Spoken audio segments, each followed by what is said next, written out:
ایک عورت تو مان گئی، لیکن نامے نے کہا کہ اس عورت کا خاوند تو مٹی کا مادو ہے، لیکن اس شخص کا ایک بھائی اپنے آپ کو بڑا بدماش سمجھتا ہے۔ نامے کو اس بھائی پہ شک تھا کہ اس کو پتہ لگ گیا ہوگا کہ اس کی بھابھی چودھری کے ساتھ تعلق جوڑے ہوئے ہے، اس کے پاس جاتی ہے۔ اس نے ایسا ضرور کیا ہے کہ اس کو پتہ لگ گیا کہ وہ چودھری کے پاس جا رہی ہے اور جا کر چودھری کو قتل کر دیا۔ اس شخص کی بابت پہلے تو مجھے شک تھا۔ نامے نے کہا، اب اس عورت کا اشارہ ملا ہے تو میں ایک بات پورے یقین کے ساتھ کہہ سکتا ہوں کہ گزری رات میں ایک طرف سے آ رہا تھا، اپنے گھر کو جانا تھا۔ میں نے اس بھائی کو بڑی تیزی سے جاتے ہوئے دیکھا ہے۔ وہ اس مکان کی طرف آ رہا تھا اور بار بار پیچھے دیکھتا تھا۔ اس کی یہ رفتار اور چال اور پھر بار بار پیچھے چھپ کے دیکھنا، تیز چلے جانا مجھ کو ایسا مشکوک لگا۔ میں فوراً ساتھ والی گلی میں ہو کے چھپ گیا اور یہ شخص دوسری طرف چلا گیا۔ اگر مجھ کو اس وقت پتہ لگتا کہ یہ قتل کی واردات کر کے آیا تھا تو میں فوراً اس کو پکڑ لیتا۔ میں نے نامے سے پوچھا کہ وقت کیا ہوگا۔ نامے نے جواب دیا کہ اس کے پاس گھڑی نہیں ہے، 10 بجے کے لگ بھگ کا وقت ہوگا۔ پوسٹ مارٹم رپورٹ میں موت کا یہی وقت لکھا تھا۔ پھر میں نے نامے سے پوچھا کہ اس کے بھائی کے ساتھ عورت کی کوئی بھی نہیں تھی۔ نامے نے کہا وہ اکیلا تھا۔ اس کے ساتھ ہی نامے نے یہ بات بھی کہی کہ ہو سکتا ہے کہ عورت اس کو دیکھ کے بھاگ نکل گئی ہو، یا جب چودھری کو چاقو مار رہا تھا عورت بھاگ گئی اور اس کو نکلنے کا موقع مل گیا، دوسری طرف سے اپنے گھر پہنچ گئی۔ نامے کی اس بات کو میں صحیح تسلیم کرتے ہوئے سوچا کہ یہ شخص یعنی اس عورت کے خاوند کا بھائی اتنا غیرت مند تھا تو گھر جا کر اس نے اپنی بھابھی کو قتل کیوں نہ کر دیا۔ اگر وہ قتل نہ کرنا چاہتا تھا تو اس نے اپنے بھائی کو ضرور بتایا ہوگا اور اس عورت کی مار پٹائی ہوئی ہوگی۔ مجھ کو یہ معلوم کرنا تھا کہ اس عورت کے گھر میں کوئی ہنگامہ ہوا تھا یا نہیں۔ چاہیے تو یہ تھا کہ میں اس وقت اس عورت کو، اس کے خاوند کو اور اس کے خاوند کے بھائی کو تھانے بلا کر شامل تفتیش کر لیتا، لیکن رات ہاتھ سے گزر چکی تھی اور تھکن سے میرا برا حال ہو رہا تھا۔ میں نے سوچا کہ صبح دماغی طور پہ تازہ دم ہو کے ان سے تفتیش کی چکی میں ڈالوں گا۔ ایک ہیڈ کانسٹیبل کی یہ ڈیوٹی لگائے کہ ان تینوں کو صبح سویرے تھانے حاضر کر دے، اور پھر میں اپنے گھر چلا گیا۔ دوسرے دن معمولی سے زیادہ سویرے تھانے جا پہنچا۔ یہ تینوں ابھی وہاں آئے تھے۔ میں نے عورت کو اپنے دفتر میں بٹھا لیا۔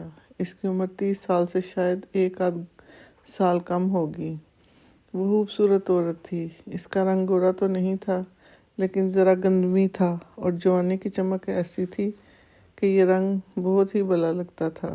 باقی حسن اس کے جسم کی بناوٹ میں تھا۔ میں پہلے اس کا چہرہ غور سے دیکھا۔ یہ ایک چالاک اور ہوشیار عورت کا چہرہ تھا۔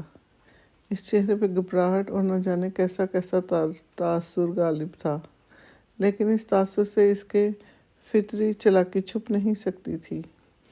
میں نے دفتر میں داخل ہوتے ہی اس کے خاوند کو بھی دیکھا تھا، اس کے بھائی کو بھی۔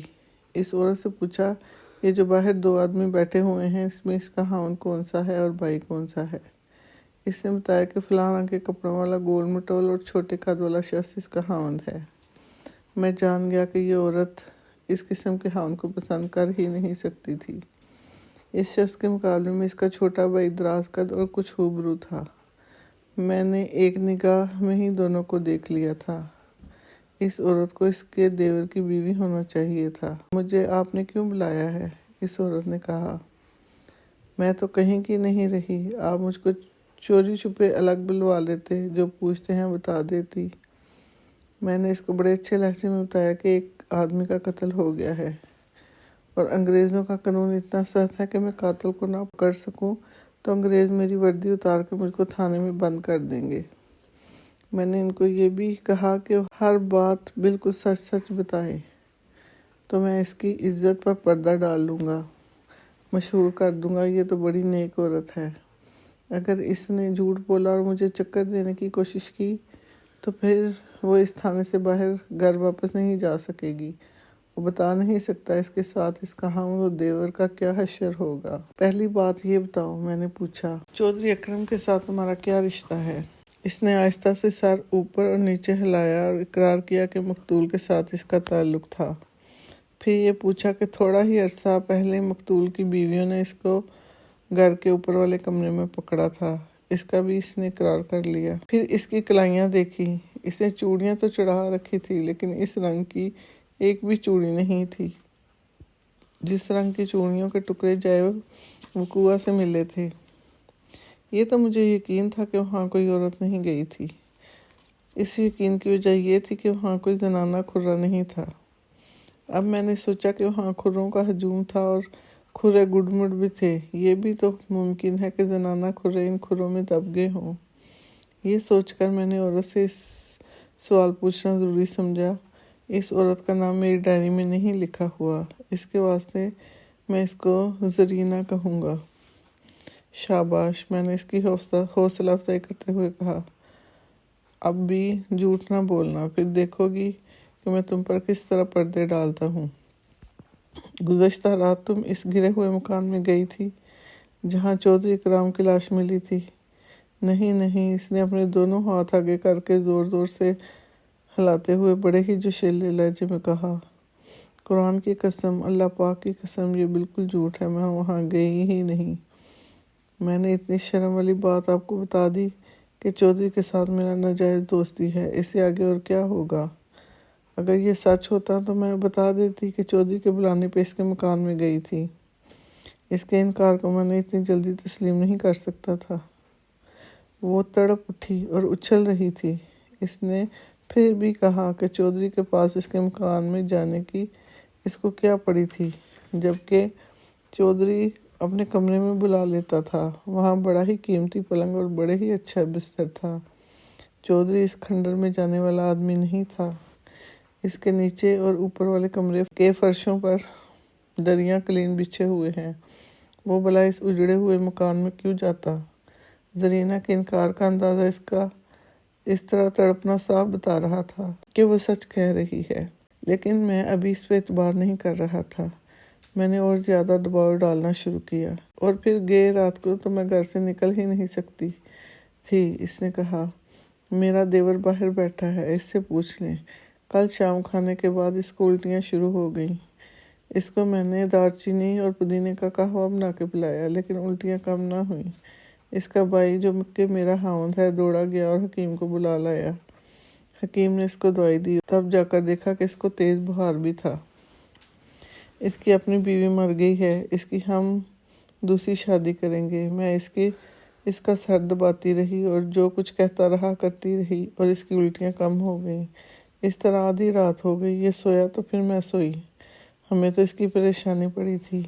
भला इस हालत में ये कैसे हो सकता है कि मैं अपनी ऐश मौज के वास्ते अपने यार के पास चली जाती। मैंने जरीना से इस हकीम का नाम पूछा, जिसको इसका हाउंद कर लाया था। फिर मैंने इसको कहा कि तुम्हें बाहर बिठाता हूँ, पूरी तहकीकात करूँगा। अगर तुम्हारी ये बात झूठ निकली तो फिर मुझसे कोई उम्मीद ना रखना, और इस अंजाम का तुम तसव्वुर नहीं कर सकती जिस तक तुम पहुँचोगी। मेरे सर पे कुरामजीद रख दें, जरीना ने कहा। फिर हर तरफ से और हर जगह से मालूम कर लें मैं कल रात शाम के बाद से सुबह तक कहाँ थी। मैंने एक हेड कांस्टेबल को बुलाया और जरीना को इसके हवाले करके कहा, इसको अलग बिठा लो और इसके देवर को अंदर भेजो। देवर अंदर आया और मैं इसके अपने सामने बिठा लिया। मेरी एक बात कान खोल के सुन लो, मैंने इसको कहा। मैं तुम पर हम और बिला वजह कोई इल्ज़ाम नहीं थोपूंगा। मैं जो पूछूं वो 16 आने सच बताना, रत्ती बराबर भी झूठ ना बोलना, वरना बहुत तकलीफ उठाओगे। अगर तुमने कोई गलत हरकत की है और मुझको बिल्कुल सच बता दोगे तो मैं इस पर मिट्टी डाल दूंगा और तुम्हें थाने जाने की इजाज़त दे दूंगा। एक बात मेरी भी सुन लें सरकार, इसने खुद एतमादी और जुर्रत से कहा। मुझको तो यही बात समझ में नहीं आई कि थाने मुझे क्यों बुलाया गया है। मैं बंदा तो गुनाहगार हूँ, लेकिन मुझको ये बता दें कि किस गुनाह के मामले में मुझे याद किया गया है। ये देखकर मुझको इत्मीनान हुआ कि ये शख्स घबराए और डरे बगैर बोल सकता था और बड़े असर वाले अंदाज से बोलता है। मुल्ज़िमों और मुश्तबहों का लहजा इतना पुख्ता नहीं हुआ करता। ये लहजा बड़े पक्के और उस्ताद जुराइम पेश आदमियों का होता है, या कोई 100% सच बोलने वाला शख्स इस लहजे में बोला करता है। गुज़श्ता रात 10 बजे के लगभग तुम कहाँ थे, मैंने पूछा। घर पर बुखार में जल रहा था। इसने जवाब दिया। उल्टियाँ ज़रा कम हो गई थी और उल्टियाँ कर कर के मेरा पेट और सीना ऊपर तले हो गए और सर दर्द से फट रहा था। तुम शायद सच नहीं बोल रही, मैंने मुस्कुराते हुए कहा। रात 10 बजे के लगभग तुम एक गली में बड़े तेज तेज चले जा रहे थे और बार बार पीछे देखते थे। क्या तुम किसी हकीम या डॉक्टर के पास गए थे या जा रहे थे? इतनी जल्दी में थे? आप चलने की बात कर रहे हैं? इसने कहा। वो और भी तेज। गुज़श्ता रात मेरी हालत ये थी कि मैं आहिस्ता भी नहीं चल सकता था। रही बात किसी डॉक्टर या हकीम के पास जाने की, तो जनाब अली हकीम मुझको देखने घर आया था। क्या किसी ने मुझको इस गली में जाते हुए देखा है? हाँ, देखा है, मैंने जवाब दिया। मैं कोई कसम नहीं खाऊंगा, इसने कहा। इस आदमी को जिसने मुझको देखा था मेरे सामने ले आए। वो मुझको देखे। हो सकता है मेरी गलतफहमी में इसने किसी और को देखा हो। मेरे सामने कह दे इसने मुझको ही देखा था। मुझको हकीम याद आ गया। मैं उठा, बाहर गया और कांस्टेबल को ये कह के दौड़ाया कि इसका नाम हकीम को फ़ौरन साथ ले आए, ज़रा देर ना करे। फिर मैं अपने दफ्तर में जाकर जरीना के देवर के सामने बैठ गया। इससे मेरे अगले सवाल का इंतज़ार किए बगैर पूछा, ये मामला क्या है? इन तीनों को क्यों बुलाया गया है? मैंने इसको बताया कि ये तफ्तीश चौधरी अकरम के कत्ल के सिलसिले में हो रही है।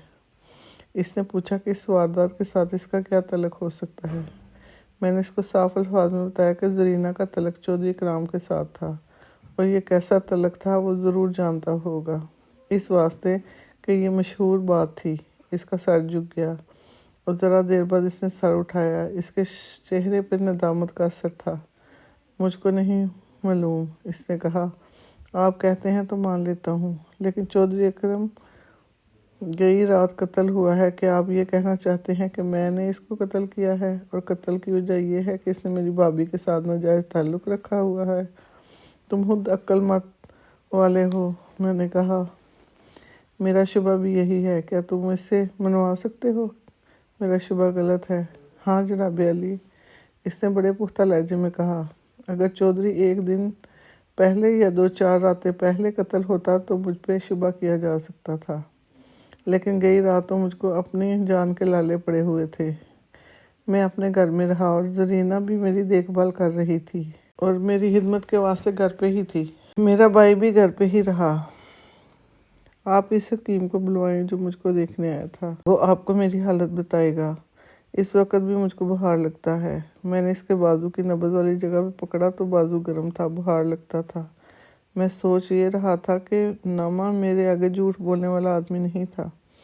मुझको शहादत के साथ कहता था कि गुज़श्ता रात 10 बजे से कुछ पहले जरीना और इसका ये देवर अपने घर में नहीं थे। इनको वारदात वाले मकान में निकलते देखा गया था।